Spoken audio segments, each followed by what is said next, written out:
Aging presents a mixed bag of emotions for people. Some related to wisdom and experience. Others worry about being taken care of and health conditions that cause continuing pain.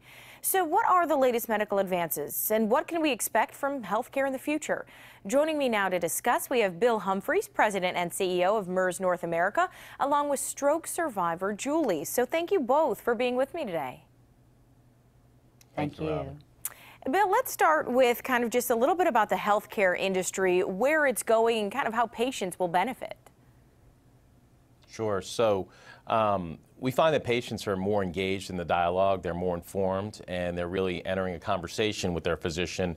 They enter the office now really able to articulate what's bothering them and what their needs are, as opposed to, say, 20, 25 years ago, where it was a game of Clue, and the physician would have to really diagnose by asking questions. Patients come in really articulating their needs and what's happening. And I think there's a positive feeling by the baby boomers towards healthcare and towards the aging process. And this poll that we did, the Harris poll, about 1,000 Americans, was done about 3 months ago, showed that baby boomers are generally positive about aging, where the millennials feel a little bit negative, especially as it comes to, receiving adequate health care or, in fact, remaining independent. This poll also showed that one of the biggest fears patients have is pain.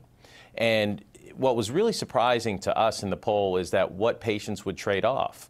So 50% of those polled said they would trade off their smartphone, internet, or even sex for 1 year to stop the aging process altogether. So I think age and pain is really on people's mind and relevant, and that's why, in conjunction with the launch of this new indication for Xeomin, upper limb spasticity, which does have a significant pain and quality of life component, we wanted to sort of frame that out to understand patients' attitudes.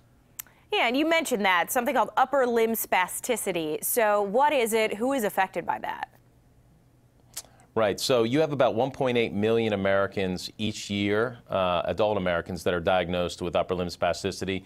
It's generally post-stroke, and what I want you to think about is that your left arm is paralyzed, you're not able to use it anymore, and your left hand is clenched closed, so you're not able to open it on your own.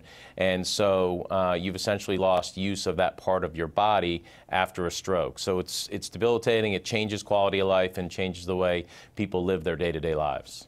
And Julie, that unfortunately happened to you as a stroke survivor. So tell us a little bit about your story and your journey really with stroke.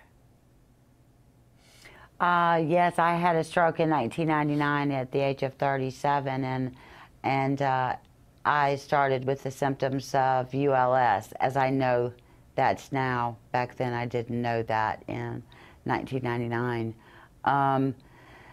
And my journey started then with the upper limb spasticity and lasted about 6 years. Very, very painful, incredibly painful, as if somebody poured hot coffee or water down on the inside of my arm.